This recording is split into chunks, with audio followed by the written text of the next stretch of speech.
இயேசுவின் இரண்டாம் வருகையை பற்றி 15 சுவாரஸ்யமான உண்மைகளை உங்களோடு கூட பகிர்ந்து கொள்ளப் போகிறேன்.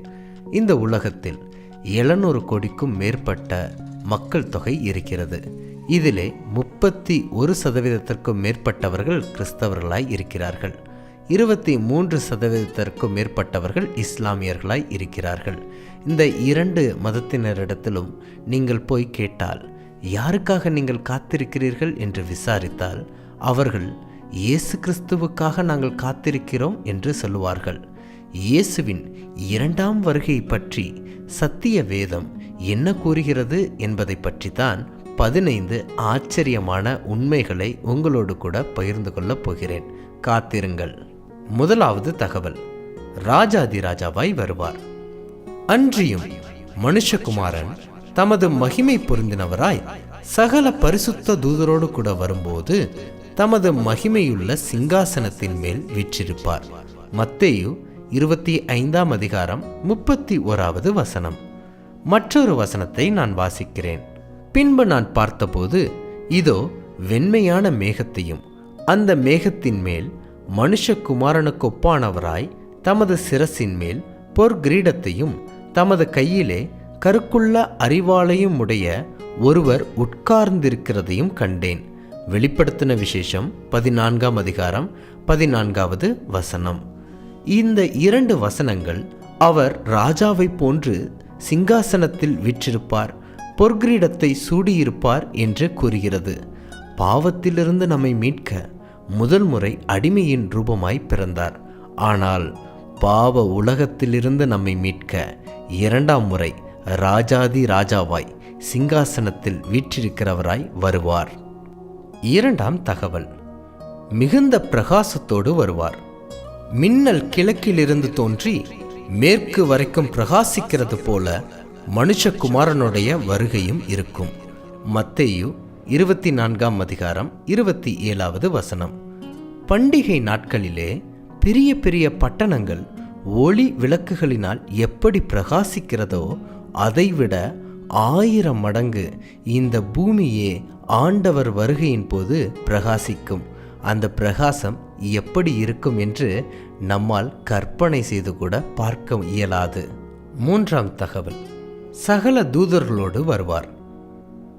அன்றியும் மனுஷகுமாரன் தமது மகிமை பொருந்தினவராய் சகல பரிசுத்த தூதரோடு கூட வரும்போது தமது மகிமையுள்ள சிங்காசனத்தின் மேல் வீற்றிருப்பார். மத்தேயு 25ஆம் அதிகாரம் 31வது வசனம். பரலோகத்தில் உள்ள எல்லா தூதர்களும் 2ஆம் வருகையில் பூமிக்கு வந்து விடுவார்கள். எத்தனை தூதர்கள் வருவார்கள் என்று யோசிக்கிறீர்களா? மற்றொரு வசனத்தை நான் வாசிக்கிறேன். பின்னும் நான் பார்த்தபோது சிங்காசனத்தையும் ஜீவன்களையும் மூப்பர்களையும் சூழ்ந்திருந்த அநேக தூதர்களுடைய சத்தத்தை கேட்டேன். அவர்களுடைய லக்கம் 10,000 10,000 இருந்தது. தூதர்களின் எண்ணிக்கை 10,000 என்று சொல்லப்பட்டிருக்கிறது. அப்படி என்றால் எத்தனை நபர் என்று யோசிக்கிறீர்களா? புதிய ஏற்பாடு கிரேக்க மொழியில் எழுதப்பட்டது. கிரேக்க மொழியில் 10,000 என்பது எண்ணில் அடங்காத மிகப்பெரிய ஒரு தொகையை குறிப்பதற்காக பயன்படுத்துகிற வார்த்தை தான் 10,000. அதிலிருந்து கோடிக்கணக்கான தூதர்கள் ஆண்டவராகிய இயேசு கிறிஸ்துவின் 2ஆம் வருகையில் அவரோடு கூட வருவார்கள் என்று நாம் நிச்சயம் எதிர்பார்க்கலாம். 4வது தகவல், எக்கால சத்தத்தோடு அவர் வருவார். வலுவாய் தொனிக்கும் எக்கால சத்தத்தோடே அவர் தமது தூதர்களை அனுப்புவார். அவர்கள் அவரால் தெரிந்து கொள்ளப்பட்டவர்களை வானத்தின் ஒரு முனை முதற்கொண்டு மறுமுனை மட்டும் 4 திசைகளிலும் இருந்து கூட்டிச் சேர்ப்பார்கள். மத்தேயு 24ஆம் அதிகாரம் 31வது வசனம். கற்பனை செய்து பாருங்கள், கோடிக்கணக்கான தூதர்கள் ஒரே நேரத்தில் ஒரே சமயத்தில் எக்காலம் ஊதும்போது இந்த உலகத்தில் உள்ள அமெரிக்காவிலிருந்து ஆஸ்திரேலியா வரை எல்லாருடைய காதுகளும் கேட்கும்படியான சத்தமாய் அது இருக்கும் அல்லவா? சிந்தித்து பாருங்கள். 5வது தகவல், கண்கள் காணும்படியாய் வருவார். வசனம் வாசிக்கிறேன். கலிலேயராகிய மனுஷரே, நீங்கள் ஏன் வானத்தை அண்ணாந்து பார்த்து நிற்கிறீர்கள்? உங்களிடத்தினின்று வானத்துக்கு எடுத்துக்கொள்ளப்பட்ட இந்த இயேசுவானவர் எப்படி உங்கள் கண்களுக்கு முன்பாக வானத்துக்கு எழுந்தருளி போனாரோ அப்படியே மறுபடியும் வருவார் என்றார்கள். அப்போஸ்தலருடைய நடபடிகள் 1ஆம் அதிகாரம் 11வது வசனம். மற்றொரு வசனத்தையும் நான் வாசிக்கிறேன். இதோ மேகங்களுடனே வருகிறார், கண்கள் யாவும் அவரை காணும், அவரை குத்தினவர்களும் அவரை காண்பார்கள், பூமியின் கோத்திரத்தாரெல்லாம் அவரை பார்த்து புலம்புவார்கள். அப்படியே ஆகும். ஆமேன். வெளிப்படுத்தின விசேஷம் 1ஆம் அதிகாரம் 7ஆம் வாக்கியம். ஆண்டவராகிய இயேசுவின் வருகை பூமியின் ஒரு திசை தொடங்கி மறுதிசை வரைக்கும் உள்ள எல்லாருடைய கண்களும் காணும்படியான பிரம்மாண்டமான வருகையாக இருக்கும் என்று வேதம் தெளிவாக கூறுகிறது. 6வது தகவல், நினையாத நேரத்தில் வருவார். அந்த நாளையும் அந்த நாளிகைகளையும் என் பிதா ஒருவர் தவிர மற்றொருவனும் அறியான், பரலோகத்தில் உள்ள தூதர்களும் அறியார்கள். மத்தேயு 24ஆம் அதிகாரம் 36வது வாக்கியம்.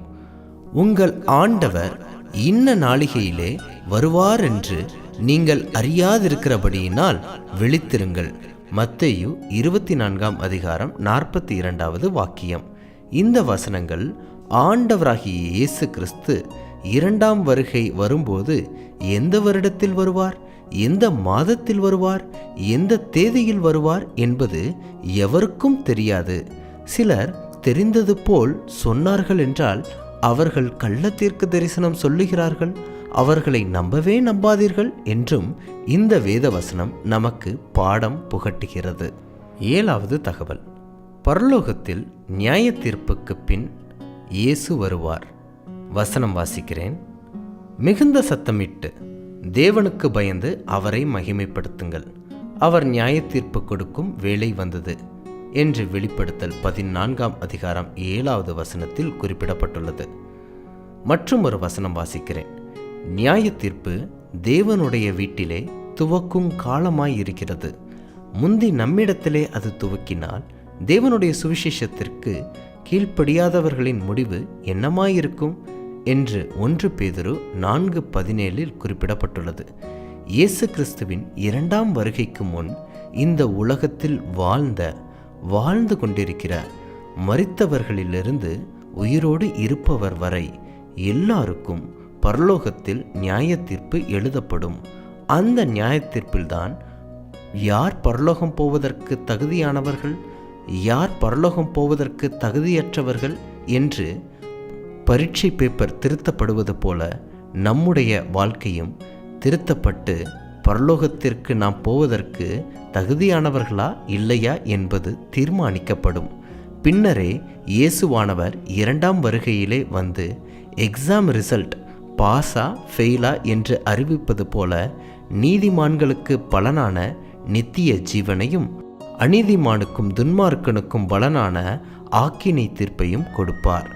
வசனம் வாசிக்கிறேன்.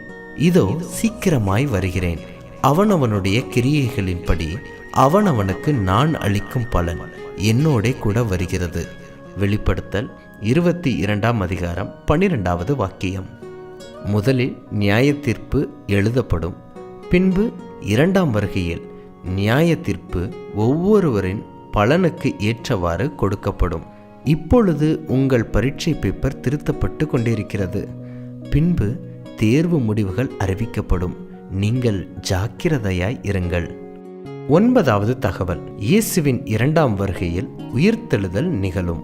இதை குறித்து நீங்கள் ஆச்சரியப்பட வேண்டாம்.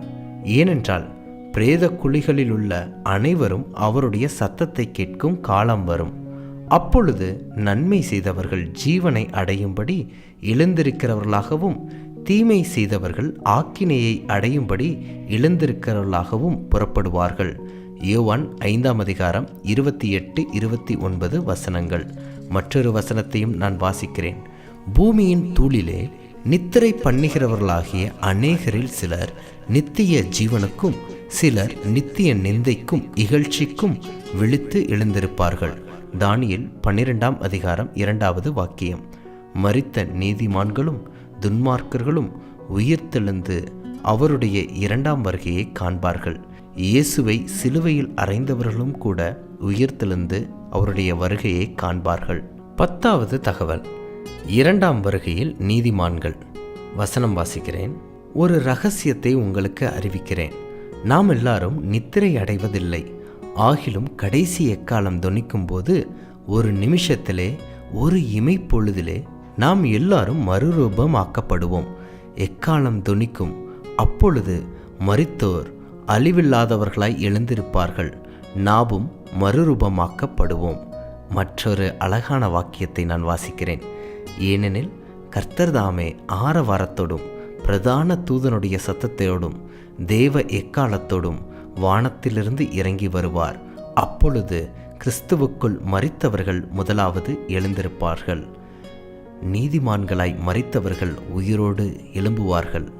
இயேசுவின் 2ஆம் வருகை வரும்போது விசுவாசித்து உயிருடன் இருப்பவர்கள் மறுரூபம் அடைவார்கள் என்று வேத வாக்கியம் தெளித்தேனாய் தெள்ளத் தெளிவாய் சொல்லுகிறது. 2ஆம் வருகையில் துன்மார்க்கர்களுக்கு என்ன சம்பவிக்கும் என்று நாம் பார்க்க வேண்டுமல்லவா? தேவனை அறியாதவர்களுக்கும் நம்முடைய கர்த்தராகிய இயேசு கிறிஸ்துவின் சுவிசேஷத்திற்கு கீழ்ப்படியாதவர்களுக்கும் நீதியுள்ள ஆக்கினையை செலுத்தும்படிக்கு கர்த்தராகிய இயேசு தமது வல்லமையின் தூதரோடும் ஜுவாலித்து எரிகிற அக்கினியோடும் வானத்திலிருந்து வெளிப்படும்போது அப்படி ஆகும். 2 தெசலோனிக்கேயர் 1ஆம் அதிகாரம் 7-8 வாக்கியங்கள். முதலாவது, மரித்த துன்மார்க்கர்கள் உயிரடைந்து 2ஆம் வருகையை காண்பார்கள். பின்பு உயிரோடு இருக்கும் துன்மார்க்கர்களோடு உயிர்த்தெழுந்த துன்மார்க்கர்கள் இணைந்து அந்த அழிவை காண்பார்கள். 12வது தகவல், இயேசுவின் வருகைக்கு முன் கடைசி உலக சாம்ராஜ்யம். கடைசி சாம்ராஜ்யம் எது என்று தானியேல் 2ஆம் அதிகாரத்தில் சொல்லப்பட்டு இருக்கிறது. நேபுகாத்நேச்சர் ஒரு கனவு கண்டான். தலை தங்கம் போன்று இருந்தது. அது பாபிலோன் ராஜ்யத்தை குறிக்கிறது. மார்பு வெள்ளியினால் ஆனது மேதிய பெர்ஷிய சாம்ராஜ்யத்தை குறிக்கிறது. வயிறும் தொடையும் வெண்கலத்தினால் ஆனது. அது கிரேக்க ராஜ்யத்தை குறிக்கிறது. கால்கள் இரும்பினால் ஆனது. அது ரோம சாம்ராஜ்யத்தை குறிக்கிறது. பாதங்கள் இரும்பும் களிமண்ணினால் ஆனது.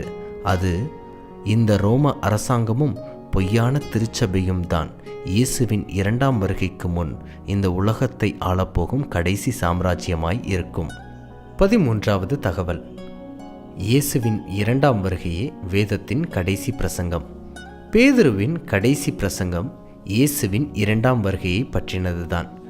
அவருடைய 2 நிருபங்களில் 2ஆம் நிருபம் கடைசி வாக்கியத்தில் இந்த வசனங்கள் பதிவு செய்யப்பட்டுள்ளது. கர்த்தருடைய நாள் இரவிலே திருடன் வருகிற விதமாய் வரும். அப்பொழுது வானங்கள் மடமடவென்று அகன்று போம், பூதங்கள் வெந்து உருகிப்போம், பூமியும் அதிலுள்ள கிரிகைகளும் மெரிந்து அழிந்து போம். தேவனுடைய நாள் சீக்கிரமாய் வரும்படி மிகுந்த ஆவலோടെ காத்திருங்கள். அந்த நாளில் வானங்கள் வெந்து அழிந்து பூதங்கள் எரிந்து உருகிப்போம். இயேசுவின் 2ஆம் வருகை வரும்போது இந்த பூமியே அழிந்து போகும் என்று வேதம் கூறுகிறது. இதுவே பேதுருவின் கடைசி பிரசங்கமாக வேதம் பதிவு செய்துள்ளது. ஆனால் இயேசுவின் 2ஆம் வருகை பற்றி முதலில் பிரசங்கம் செய்தவர் யார் என்று தெரியுமா? அவர்தான் ஏனோக்கு. வசனம் வாசிக்கிறேன். ஆதாமுக்கு 7ஆம் தலைமுறையான ஏனோக்கும் இவர்களை குறித்து, இதோ எல்லாருக்கும் நியாய தீர்ப்பு கொடுக்கிறதற்கும் அவர்களில் அவபக்தியுள்ளவர்கள் யாவரும் அவபக்தியாய் செய்து வந்த சகல அவபக்தியான கிரியைகளின் நிமித்தமும் தமக்கு விரோதமாய் அவபக்தியுள்ள பாவிகள் பேசின கடின வார்த்தைகளின் நிமித்தமும் அவர்களை கண்டிக்கிறதற்கும் 1000 தமது பரிசுத்தவான்களோடு கூட கர்த்தர் வருகிறார் என்று முன்னறிவித்தான். இயேசுவின் 2ஆம் வருகையை பற்றி முதலில் பிரசங்கித்தவர் ஏனோக்கு என்று வேதம் பதிவு செய்கிறது. தன்னுடைய வாழ்க்கையில் கடைசி பிரசங்கம் இயேசுவின் 2ஆம் வருகையை பற்றி செய்தவர் பேதுருவாக இருந்தார். 14வது தகவல், 2ஆம் வருகையை பற்றினதே வேதாகமத்தின் கடைசி ஜெபம். யோவான் தான் வேதத்தின் கடைசி ஜெபத்தை பதிவு செய்கிறார். இவைகளை சாட்சியாய் அறிவிக்கிறவர் மெய்யாகவே நான் சீக்கிரமாய் வருகிறேன் என்கிறார். ஆமேன். கர்த்தராகிய இயேசுவே வாரும். இந்த வசனத்தின் அடிப்படையில் யோவான் தான் தன்னுடைய கடைசி ஜெபத்தை ஏறெடுக்கிறார். அதுவும் இயேசுவின் 2ஆம் வருகையை பற்றின ஜெபமாய் இருக்கிறது. 15வது தகவல், இயேசுவின் 2ஆம் வருகை பற்றின கடைசி வாக்குத்தத்தம். இவைகளை சாட்சியாக அறிவிக்கிறவர் மெய்யாகவே நான் சீக்கிரமாய் வருகிறேன் என்கிறார். வேதாகமத்தில் வெளிப்படுத்தல் 22ஆம் அதிகாரம் 20வது வசனம், 12வது வசனம், 17வது வசனம் இதோ சீக்கிரமாய் வருகிறேன், இதோ சீக்கிரமாய் வருகிறேன் என்று பதிவு செய்யப்பட்டுள்ளது. வாக்குத்தத்தம் பண்ணினவர் உண்மையுள்ளவர், நிச்சயமாய் தன்னுடைய வாக்கை நிறைவேற்றுவார். அவர் வரும்போது அவர் அன்போடு ஏற்றுக்கொள்ளும் கூட்டத்தில் நாம் நிச்சயம் இருப்போமாக. கிறிஸ்துவுக்கு பிரியமானவர்களே, நோவாவின் காலத்தில் நடந்தது போல, லோத்துவின் நாட்களில் நடந்தது போல 2ஆம் வருகை வரும்போதும் நடக்கும் என்று ஆண்டவராகிய இயேசு கிறிஸ்துவே சொல்லியிருக்கிறார். லோத்துவின் காலத்தில் நிகழ்ந்தது போன்று திருமணத்திற்கு முன் உறவு, திருமணத்திற்கு பின் நம்பிக்கை துரோகம், ஆணுக்கு ஆண் உறவு, பெண்ணுக்கு பெண் உறவு, ஆபாச படங்கள் பார்ப்பது போன்று இச்சைகளும் காம விகாரமும் பெருகிக்கொண்டே இருக்கிறது இந்த உலகத்தில் நாளுக்கு நாள்.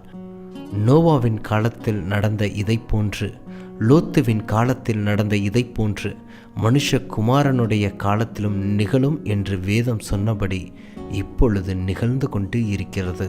ஆயினும் நோவா காக்கப்பட்டார், துன்மார்க்கர்கள்தான் கைவிடப்பட்டார்கள். லோத்து காக்கப்பட்டார், துன்மார்க்கர்கள்தான் அழிக்கப்பட்டார்கள். அதை போன்று கிறிஸ்துவின் வார்த்தையோடு நாம் இணைந்து வாழும் பொழுது நிச்சயமாக நீதிமான்கள் காக்கப்படுவார்கள், துன்மார்க்கர்கள்தான் அழிக்கப்படுவார்கள். இயேசுவின் 2ஆம் வருகை வரப்போகிறது. சீக்கிரமாய் அது நிகழப்போகிறது. நீங்கள் உங்கள் வாழ்க்கையை சீரமைக்க அவர் 2ஆம் வாய்ப்பு இப்பொழுது தருகிறார். அந்த வாய்ப்பு முடிவதற்குள்ளாக நம்முடைய மனதை ஆண்டவருக்கு ஒப்பு கொடுப்போம். 2ஆம் வாய்ப்பை பயன்படுத்தி 2ஆம் வருகையில் நாம் பிரவேசிக்க ஆயத்தப்படுவோம். தேவன் தாமே நம்மோடு கூட இருப்பாராக. ஆமேன், ஆமேன்.